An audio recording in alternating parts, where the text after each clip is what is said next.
everyone, welcome back to the channel, and today I'm doing something a little bit different here. I was scrolling through the news and I saw this article that happened about a month ago, and for those of you who I guess might not remember, because it seems like time is going by rapidly, but also not really at all, there was an AI trend, maybe about a month or two ago, about people putting themselves as like a Barbie, or not really even just Barbie, like as like a doll or like a action figure of sorts, and to like describe themselves. And this article is talking about the legality of this. Because one, again, you're messing with potential fair use issues, potential copyright, trademark issues, as well as just rights holders issues. So like all of the general IP stuff. You're dealing with a lot of those issues, and I don't think people fully realize how much AI is using a lot of these things to be able to like just generate all these things and make these trends in various things. Like there was the Studio Ghibli trend that happened a few weeks ago, where you would insert an image and make it Studio Ghibli-ified, which there was a whole question about that legality as well. And there was an article that came out, or a statement that came out by the CEO, I guess, of ChatGPT or OpenAI, and they were like, stop using it to do this, it is burning down our servers. And it's just interesting, the whole litigation of this.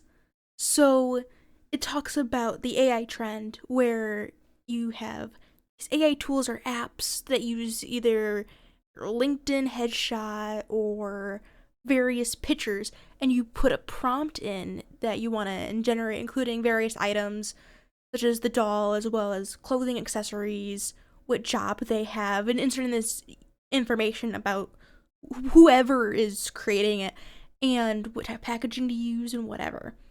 Which would be fine, but you have the whole issue of just the rights holders of this and the colliding of pop culture, technology, and the law, because biggest plot twist, normally the law is the last people to get a hold of things, so you have that issue. It then goes on to talk about who owns the AI Barbie content, because there's a big question about user-generated things from AI, who actually owns what is created, because the AI companies, unless they straight up bought the data basically with eternity rights, or whatever that's called, where you have the rights for eternity, they don't have the rights to the initial things that are being entered into it, let alone what is being inserted out of it. So it talks about how Mattel Inc. owns Barbie and all of its likenesses, as well as the pink logo and Barbie's likenesses, even Barbie's clothes and packaging, a storyline, they own all of that. And so since AI is this kind of black box, people don't know for sure if any of this was inserted into the AI, because there's so many different types of AI, you have to investigate every single AI that is creating it and see what is being inserted in, to see if they are violating any copyrights, and then what is coming out.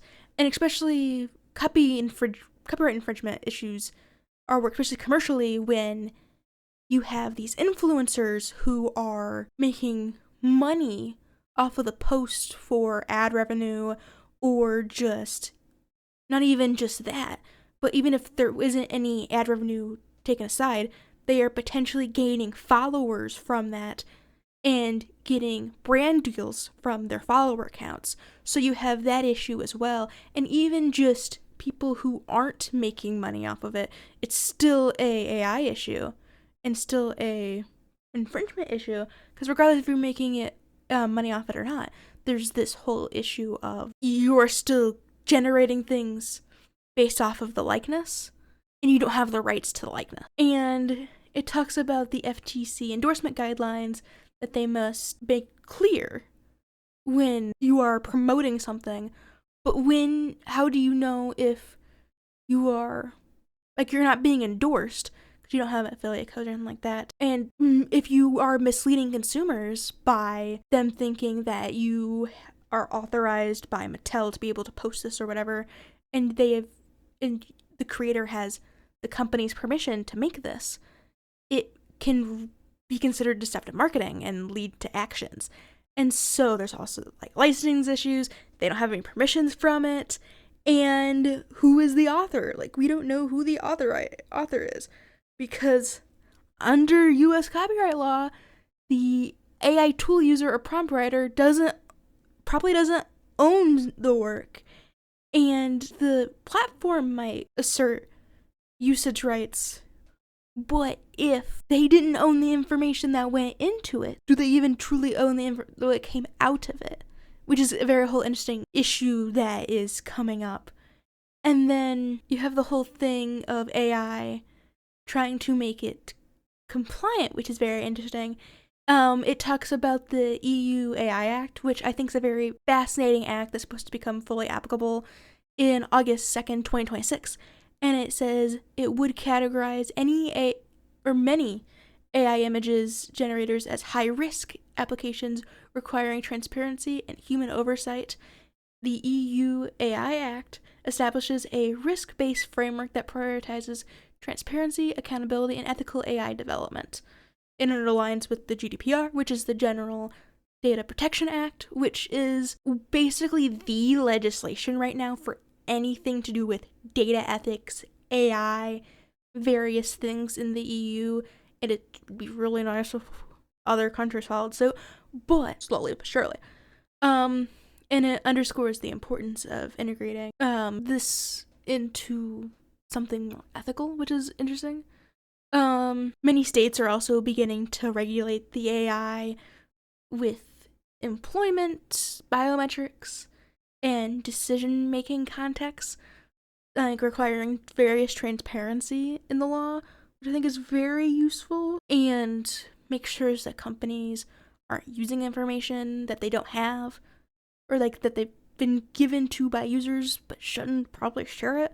So there's like biometric information and various things, which I think is very useful, though it doesn't specifically zero in on the phenomena like AI Barbie, which definitely says that AI and generative AI needs regulation, just like it does with the Studio Ghibli thing, because who knows how much of Studio Ghibli's portfolio or works, that's why I would say it, has been inserted into this AI and or various AI models, and we don't know what is currently being put in, so we don't know how much of it is, useful, or not useful, but like how much of it is being put in, so how much of it is copyrighted and copyright infringement versus just kind of looks like it. Like a generic version, I guess, would be a good way to say it.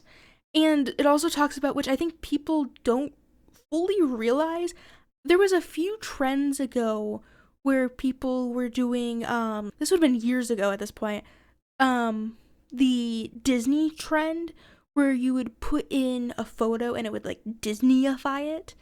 Basically kind of like how a lot of these have gone. And people don't realize that you're putting in your face into this model where you are now a part of its data, and you are basically selling this photo so then it can train its model to how to do better. And even if they don't sell it to other companies, first of all, read the terms of service, but even if they don't sell it to other companies, the company is still able to use it as much as they want. And especially with the AI Barbie trend, you are inserting things like your job, your profession, and these things that become a part of you, even if it's just like as simple as like a Stanley Cup, where now if you insert in that Stanley Cup, if the terms of service allows for it and you signed it, so it's allowed for it, if you put in a Stanley Cup as one of your things, this company might be selling to third parties, and now that third party is able to target you for Stanley Cups, and people don't realize that difference, and it's just crazy. Or even they might be able to clone someone's identity for impersonation, scams, or blackmail, and you have to be able to understand the risks that you are doing by inserting in your information. And it gives various things basically being like, don't do this. And make sure you disclose if you were partnering with a company or anything, because this can actually get kind of scary, which sounds bad, but also it's like, just be conscious of what you're putting your data into. I really like how this one ends. I'm going to read this verbatim. The AI Barbie trend is a glittery showcase of what generative AI can do. Personalize pop culture, make viral content, and drive mass user engagement. However, just like any AI-powered trend, it is also a legal minefield. From copyright infringement and data privacy violations to regulatory non-compliance and misleading advertising, companies and users must approach the AI Barbie trend cautiously. Let's hope the AI Barbie trend is remembered for its fun and sparkle and not legal precedents it may set. It's interesting because of the amount of, like, trends that is spawned off of this, before and after it even. You have the whole issue of, well, is it good for me to participate in this trend and, like, create this thing, because AI shouldn't be feared, but you should question what you are putting into it. And it's this whole issue of where does the line for AI end? What should AI not touch? And what should AI be allowed to be used for? Because I think it is very much a thing, at least around the world, whatever, where AI is frowned upon for being used for creative intents, which most people agree is bad, and it's like, okay, I absolutely agree with that.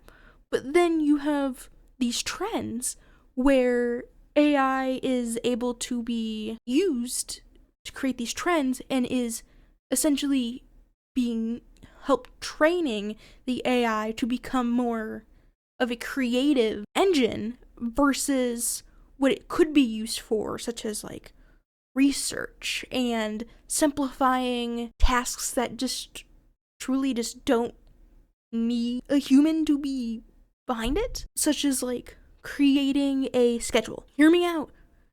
There's some kinks in it, but being able to create a schedule, given like be like, here is all of these things I want to do, or here are all these events that are happening, create a schedule where I can visit as much as possible and still get it. I think that is something that is so easy to be used, but when you have people creating these trends and amplifying these trends by inserting in more of their data, you're feeding into this creative demon, basically, where it is taking people's potential jobs and having issues with a lot of that. So that's what I'm going to end it on. I hope you guys did enjoy this little rant, and let me know your thoughts down below. But yeah, I shall see you next time. Bye, guys.